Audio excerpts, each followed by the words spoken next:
Lebih dari 1.500 orang tewas di Titanic. Namun kematian terparah dialami mereka yang tak sempat keluar kapal, bukan di air dingin. Saya Josh dari The Infographics Show, dan hari ini kita akan melihat berapa lama orang-orang sebenarnya tetap hidup di dalam Titanic. Setelah kapal itu tenggelam, mereka menyebut Titanic sebagai kapal impian.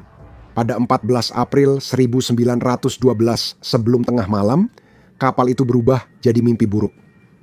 Sebagian besar korban tidak pernah ditemukan. Hanya 337 jenazah ditemukan. Lebih dari setengah penumpang tidak diketahui nasibnya. Tak ada yang tahu pasti bagaimana mereka meninggal, namun akhirnya tidak indah.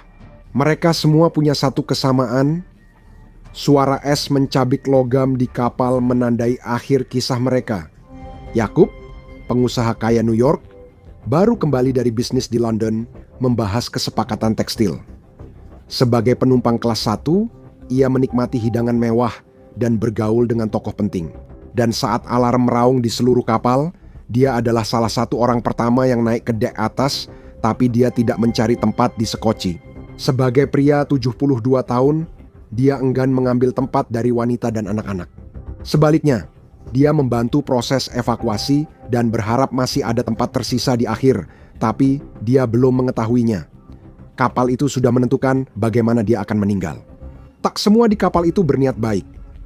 Jones dapat tiket kelas 3 dari temannya lewat taruhan pacuan kuda. Ini lebih baik karena penagih utang dan polisi mulai mendekat. Kembali ke Liverpool, dia memulai awal baru yang dibutuhkannya. Sejak awal, dia hanya bertahan dengan makanan buruk dan mencuri apa saja sebagai penumpang kelas 3.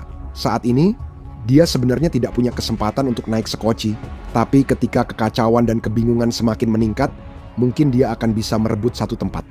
Saat ini, dia masih punya beberapa kabin kosong untuk dijarah. Bagi Jones, Titanic adalah peluang, bukan bencana, sehingga membuatnya makin terkutuk. Kelas 2 cocok untuk pekerja yang ingin kenyamanan lebih. Bagi James dan Melissa, biaya lebih untuk bulan madu sepadan demi pekerjaan baru James di New York, meninggalkan Irlandia. Mereka mengharapkan perjalanan yang lancar dan santai, tapi itu tidak akan terjadi. Meskipun Melissa, sebagai seorang wanita, mungkin punya kesempatan naik sekoci, dia menolak meninggalkan James. Dia melakukan segalanya untuk menjaga semangatnya dan sesaat hampir berhasil. Namun, tidak semua pencari jalan keluar adalah penumpang. Kru juga harus membuat pilihan sulit. Terence pernah jadi teknisi mesin di banyak penyeberangan laut. Meski berat dan melelahkan, bayarannya lebih baik dari pekerjaan di London. Saat dek bawah terisi air Atlantik yang membeku, darahnya terasa dingin. Hanya satu hal bisa dilakukan, menjaga semuanya tetap berjalan. Dia hanya bisa berharap perusahaan telah menyediakan cukup sekoci, tapi dia tidak terlalu optimis dan segera kapal ini akan berubah dari terancam menjadi benar-benar celaka. Setelah 3 jam proses evakuasi, semua sekoci telah habis. Begitu juga dengan kesabaran orang-orang di atas kapal. Hanya sedikit penumpang, mayoritas wanita dan anak kelas atas, yang berhasil dievakuasi. James dan Melissa sudah di dek, memohon keluar dari kapal. Namun mereka segera didesak penumpang lain yang juga menginginkan hal yang sama. Tiba-tiba kapal miring dan terangkat karena bagian depannya yang tergenang air tak mampu lagi menahan beban. Ratusan orang, termasuk James dan Melissa, terjatuh di dek dan banyak yang menghadapi kematian di air. Pada April, suhu air sekitar 28 derajat Fahrenheit dan sangat dingin, tapi masih bisa bertahan jika jatuh ke dalamnya. Bisa berenang setelah kaget hilang, tapi di sini tak ada tempat berenang dan kamu tak akan bertahan lama. Hipotermia cepat terjadi dalam kondisi ini. Tubuh menggigil, bicara pelo, bingung, mengantuk, otot kaku, lalu organ mulai gagal. Bagi kebanyakan orang dewasa, mereka punya waktu sekitar 30-40 menit sebelum dingin benar-benar menguasai tubuh. Kalau mereka beruntung, tapi orang-orang ini tidak seberuntung itu, mereka akhirnya kalah oleh dingin. Mereka tidak punya apapun untuk berpegangan dan mereka tidak bisa menjaga diri tetap di atas air. Mereka terombang-ambing, tenggelam dengan cepat, dan akhirnya tubuh mereka hilang di kedalaman lautan. Banyak korban tak ditemukan karena tubuh mereka hilang di bawah ombak. Namun, beberapa jenazah terbawa arus dan akhirnya ditemukan sejauh Nova Scotia dalam satu kasus di mana akhirnya mereka dipulangkan kembali ke Irlandia. Bagi sebagian orang, puing memberi harapan. Saat Titanic terangkat, James dan Melissa berlari di dek. Orang-orang berlarian dan jatuh ke air. Melissa terpaku. Saat keluarga itu, suami, istri, dan 2 anak berteriak jatuh ke kegelapan, Melissa memejamkan mata dan berdoa. Tapi tak ada waktu menunggu. James menarik istrinya dan membawa mereka menuju buritan. Mereka berpegangan pada pagar, tepat saat kapal bergetar, mengguncang lebih banyak penumpang hingga terlepas ke kuburan air mereka. James mengangkat Melissa melewati pagar. Dari ketinggian di atas samudra Atlantik yang beku, mereka hanya bisa melihat kapal yang katanya tak bisa tenggelam, itu mulai tenggelam di tempat lain. Waktu semakin menipis. Terence bukanlah orang yang mencari jalan keluar dengan cepat. Seorang pria akan tenggelam bersama kapalnya, bagaimanapun juga. Tapi dengan maut yang semakin dekat, dia siap melihat apakah evakuasi masih mungkin dilakukan. Pertama, satu penyisiran terakhir di haluan.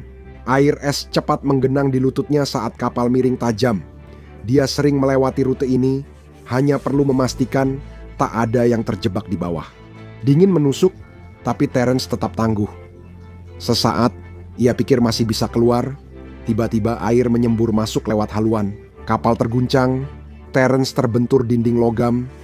Arus deras menahannya saat bagian depan kapal tenggelam di ombak. Dalam hitungan detik, dia sepenuhnya terendam air yang membeku, berusaha mencari jalan keluar dari ruang yang gelap itu. Tapi tidak ada jalan keluar. Kompartemen itu terisi air sepenuhnya.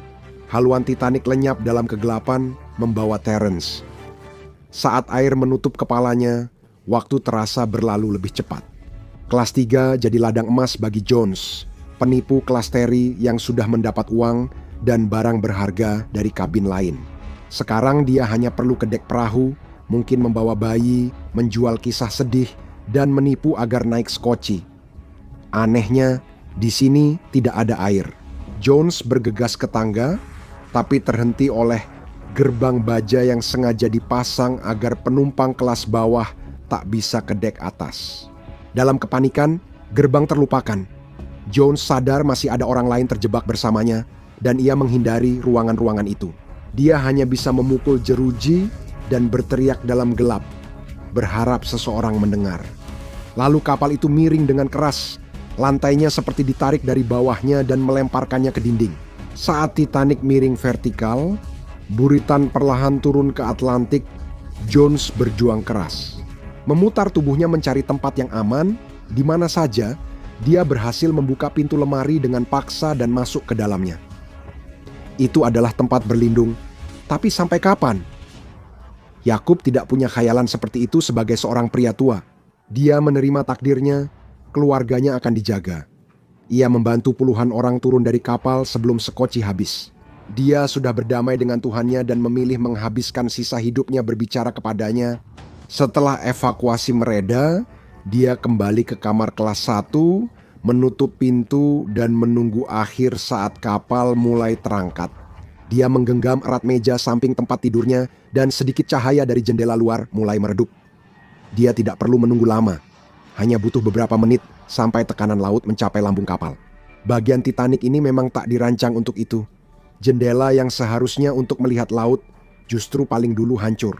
Suara retakan tajam terdengar, kaca pecah, air masuk, dan tekanan merobek ruangan kurang dari semenit setelah turun. Dalam sekejap, Yakub dihantam oleh serpihan puing dan semuanya menjadi gelap. Ketika air menghantammu dengan kecepatan seperti ini, rasanya bukan basah, tapi seperti benda padat. James dan Melissa tetap bertahan di atas air, berpegangan pada pagar demi hidup dan masa depan, meski belum mulai. James memegang tangan Melissa, berjanji semuanya akan baik. Teriakan terdengar dari skoci di kegelapan. Mereka nyaris tak melihat kerumunan di sana, tapi jika bisa, artinya masih dekat dan ada harapan. Bisakah mereka berenang ke sana? Bukan dari sini, belum saat ini, tapi seiring kapal tenggelam, jaraknya makin dekat. Jika cukup lama menunggu, mereka mungkin bisa melompat dan selamat meski Atlantik sangat dingin. Berapa lama seseorang bisa bertahan di Atlantik beku Hipotermia menyerang hampir seketika, tapi mungkin itu satu-satunya peluang mereka. James terus meyakinkan dirinya sendiri untuk menunggu, bertahan sedikit lagi, tapi mereka tidak mendapat kesempatan. Kapal berguncang hebat, pegangan Melissa terlepas, dan dia terlempar melewati pagar pembatas. James menerjang ke depan, meraih pengantinnya. Dia berhasil menangkapnya, tapi itu ada harganya. Dia tergantung berbahaya di tepi kapal, satu tangan menggenggam tangan Melissa, tangan lainnya berpegangan erat pada pagar pembatas. Ototnya nyeri, uratnya menjerit, tapi dia tak bisa melepaskan. Lalu dia merasakan tangan Melissa mulai lepas. Keringat, udara dingin, dan ketakutan muncul. Dia memohon Melissa bertahan. Melissa menatapnya, matanya berlinang, lalu jatuh. James melihat Melissa terjun ke lautan gelap sebelum menyentuh air. Ia memalingkan wajah, harus melakukannya. Tubuhnya gemetar, diliputi kesedihan dan putus asa. Dia memejamkan mata, teringat istrinya di hari pernikahan, lalu melepaskan. Jones bersembunyi di lemari, putus asa mencari perlindungan. Usahanya berhasil. Dia menciptakan gelembung udara yang cukup rapat untuk mencegah air masuk. Dia aman dari air yang mengalir deras. Tetapi di dalam kotak yang terkutuk itu, kelangsungan hidup hanya dihitung dalam hitungan menit. Saat buritan besar itu tenggelam di bawah ombak, tekanannya meningkat secara drastis. Jones menunggu dalam gelap, udara makin menekan, telinganya berdengung, dan napasnya semakin sulit. Tekanan di kepalanya makin kuat, matanya terasa akan keluar. Lalu, tiba-tiba semuanya berakhir. Dalam 90 detik kapal tenggelam, suara ombak dan retakan terdengar. Jones memegangi kepala, hampir pingsan. Tak sempat tarik napas terakhir. Lambung kapal pecah, tekanan air besar langsung masuk dan menghancurkan segalanya di dalam, termasuk Jones dan siapapun yang masih ada di sana.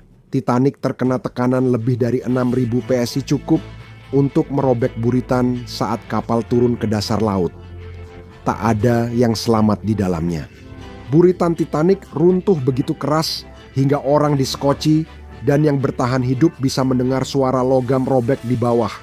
Titanic tak hanya tenggelam, tapi juga terus menelan korban setelah hilang di laut. Bagaimana orang bisa selamat dari kapal ini? Simak kisah nyata penyintas Titanic yang mengejutkan, atau tonton Mengapa Kapal Pesiar Tidak Tenggelam untuk tahu alasannya. Tragedi ini tak akan terulang di era modern.